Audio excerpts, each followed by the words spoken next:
All right, so now that I have my cover off here, I want to put on the pigtail. But actually, let's look at this before I do anything. So here's the fuse, the main fuse, I guess. There's a spare and I have all the, 10 amps starter, 10 amps high-low beam, 10 amps tail stoplight horn, 10 amps FI, that's fuel injection, 10 amps fan, right? 10 amps ABS main.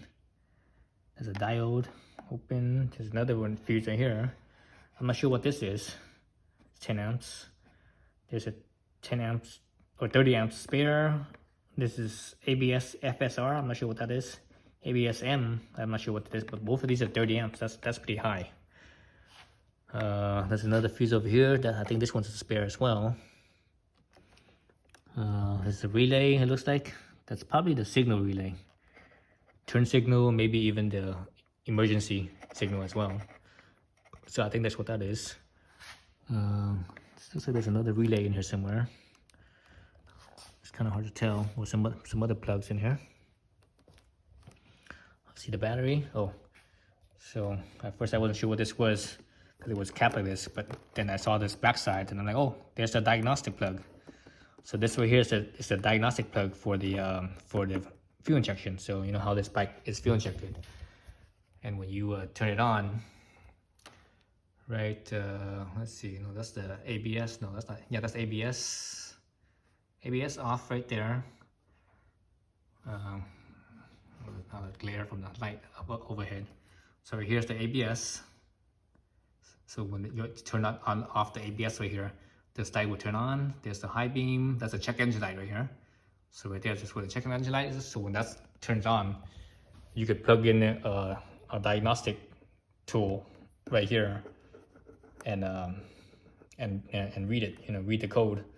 Or you could do it the other way, which I'm not sure how to set this up yet. It's probably the same as the CB300R, which I had, and I don't remember how I did it, but you could you go into the programming and make it so that way it flashes, the ABS light flashes X amount of times.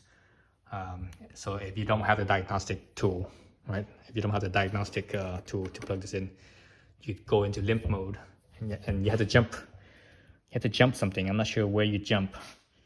So that's so I'm not sure where that is in here, or maybe if I can remember right, you actually jump the diagnostic, one of the two. I can't remember which one it is, but you know it's probably in the service manual. So you jump the two, then it will the check engine light will blink a certain amount of time as whatever certain pattern, you know, fast blink, slow blink, whatever, and that's your code to tell you what's wrong. And you can see that in the service manual. So I don't have the service manual yet. That's on order, so I should be getting it. I don't know. I'm not sure when I'm gonna get it. I should be getting it soon. Let's see what else on this thing. Looking at this, there's the evap canister. I think I mentioned in another video. This plug right here. This plug looks like the plug that my Super Cub has. And on the Super Cub, the reason why it has that plug, and I didn't realize this is until after I sold the bike, after I sold the bike. And on the Super Cub, this plug is blue, so I'm not exactly sure if it's the same plug, but it looks very similar. On the Super Cub, the blue plug that's right next to the battery, right next to the diagnostic plug, that plug is actually for if your key fob runs out of batteries, because the Super Cub has a keyless battery, or keyless ignition, so there's no keys. You just turn the ignition when the key fob is next to the bike, and it will unlock, by itself. But if you say key fob is out of batteries, you could actually jump the blue plug on the Super Cub. So on that bike, you could actually plug into that blue plug as a power source. So that's why I'm thinking this plug right here, you could plug into this as a power source to run other electrical stuff. And I don't know how many amps runs through here or whatever. So I have to figure it out. So because heated grips, I was thinking of using this as a heated grip. Heated grip uses a lot of you know, or I wouldn't say a lot of power, but you know, a decent amount of power. So I'm not sure this is strong enough for that. But you know, there's a few other things to it. I could always, you know, I could always plug directly to the battery, but I'd rather have something where there's a switch. I'm not even sure if this is a switch power source, or if it's constant power source, you know, always on without the key, or if it turns on with the key or not. So I have to check that out. Let's see, what else could I see here? So there's the other side still has the cover on. I think the other side is how you access the air filter. You take the cover on this side off, but you know, that's still on. I'm not gonna take it off. Yeah, so that's it. So now I just need to run my pigtail for the heated vest. Actually, I need to figure out where I want to tie it to. Actually, since the cover's off on that side, I can't see. So this side the cover's on. So the other side should be similar. So I will probably, on the other side, I will probably zip tie the heated vest plug. It's probably on the frame bar right here, somewhere along here. Zip tie it so that way I have the plug, but on the other side. So basically, somewhere around here, I will have the pigtail for my heated vest coming out, so I could plug it right in there. Yeah, so that's what I'm gonna do. All right, so let's look at my my pigtail. So here's the connection, obviously the positive and negative. I ran it down here. I was gonna zip tie it, but there's actually some cable harness holders that the bike has already. So there's one right here, and there's actually one right behind right here as well. So I use those two to hold this in place, right? And I ran it up right here underneath this frame bar right here. And from there I basically ran it up underneath the tank above the frame, all the way up to right here. And you can actually see it running right there above the frame right there, and under the tank, right? Cable right there. Then I ran it up behind the fork leg. Then bringing it up. So it is right here. So I strung it through here. So I'm not sure if I have enough length or not, because what I plan to do is maybe zip tie it to the handlebars in a cross pattern, so that way the plug stays still right there, right? So but you know, right now my bike is still on the choke or the chalk, and so I can't turn the steering wheel, the handlebar. So I'm not sure because when you turn the handlebar, it'll take up slack. So I don't think this, because this is like just long enough to be right here. So I don't think this is gonna be long enough when I turn the handlebars. But I'm not 100% sure, because it's, you know, the closer you are to the middle, the less of that is a concern. The further you are away, then you have to think about that more. But so if it's not, I'm probably gonna have to take it out and just put it up right here, along right here, behind the handlebar instead of in front of the handlebar, and just zip tie it like right here, again probably in the cross pattern, so hopefully it stays. So that's it. So that's my pigtail. Really easy to do. And obviously, you know, you can watch my other video to take out all the plastics here. And that's it. All right, thanks for watching.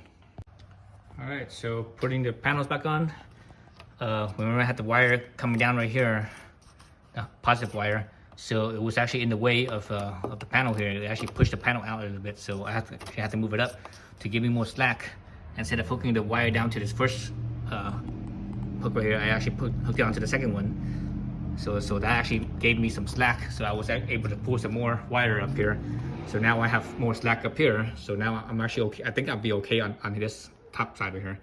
I'd rather have it like this anyways. I'd rather have it so that way the plug kind of points down a little bit, so that way water doesn't collect. Because if you point it up, water will collect in there. And I've had these things corrode where I left my plug in, and it actually corroded in there, and I wasn't able to separate the two.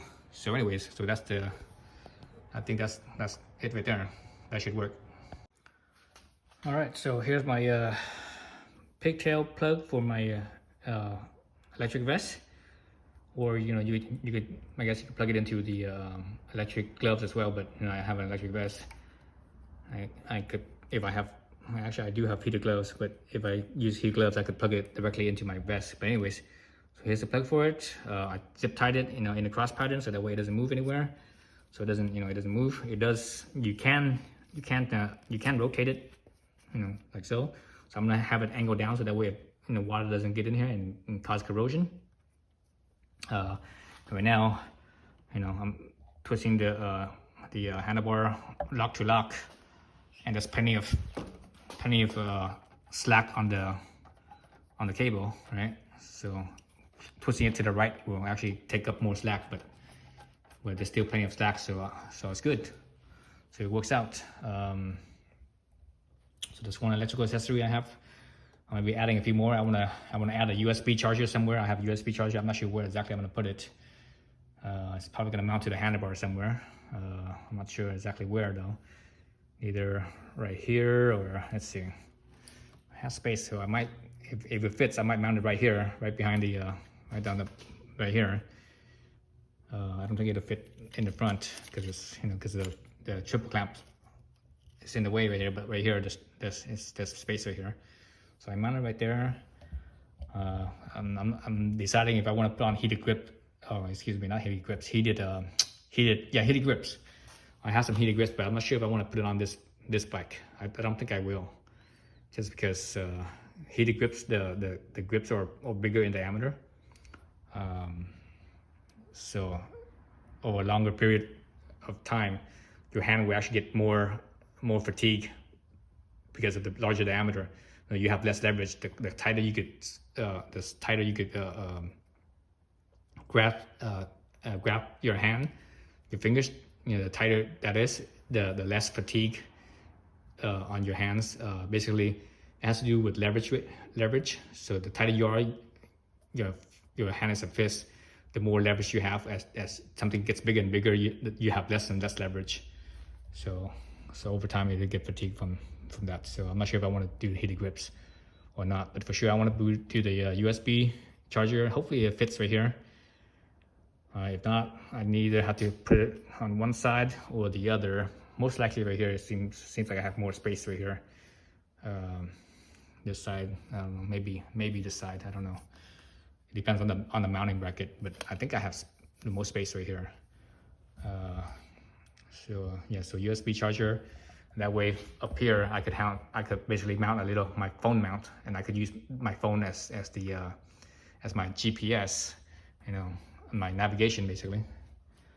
I would mount a quad lock. I have a quad lock mount, so I'm gonna put it up right here. Let's see what else I'm gonna do with electrical accessories. I think that's about it. Those two things: the USB and the thing for the mount. And the phone will actually plug into the USB, so that way I could charge it while on the go. Because when you use, basically I'm using Google Maps. When you use Google Maps, it uses a lot of power on the phone. It drains the phone pretty fast, especially when you're out of range. The phone drains really fast. It's always searching for signal. So that's it for electrical accessories for now. All right, so on to the next project. So here I'm adding another electrical accessory, the USB charger plug. So I'm gonna mount it right here. To make this fit, I had to take the handlebar clamp off, so that way I could screw it down and everything. So that's one side, right? And the other end of it is this bracket. But this bracket, to fit down in here, because of the center cap nut, the steering stem nut, it hit the bar here. So I basically took a half round file, and I file that right there, so that way when it fits in here, like so, it could clear that nut, and I could angle the my USB plug more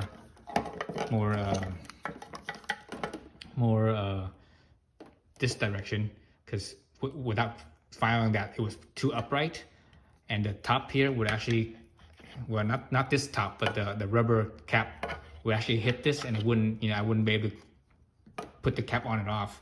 And a USB, USB it wasn't designed to be, outdoor use, right? It's for computers, so this is not waterproof. But with the cap, it is waterproof, so I have to use the cap, right?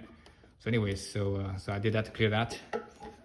Also, the reason why I had to take this off was because of how this is mounted in here. The screws comes in from the back side, or from the front, I should say, the front towards the back of the bike. But on the bottom here, because of this nut here, I couldn't get my screwdriver in there. It didn't have the proper angle, so so I have to take the clamp off, so that way I could move this handlebar up. I could tighten down the bottom nut and halfway tighten down the top nut, or top screws, I should say. Then I could clamp down the handlebar. I could find my spot. Then I could rotate this to the spot that I want, and then tighten it down, and it won't move. All right, so that's installing that. All right.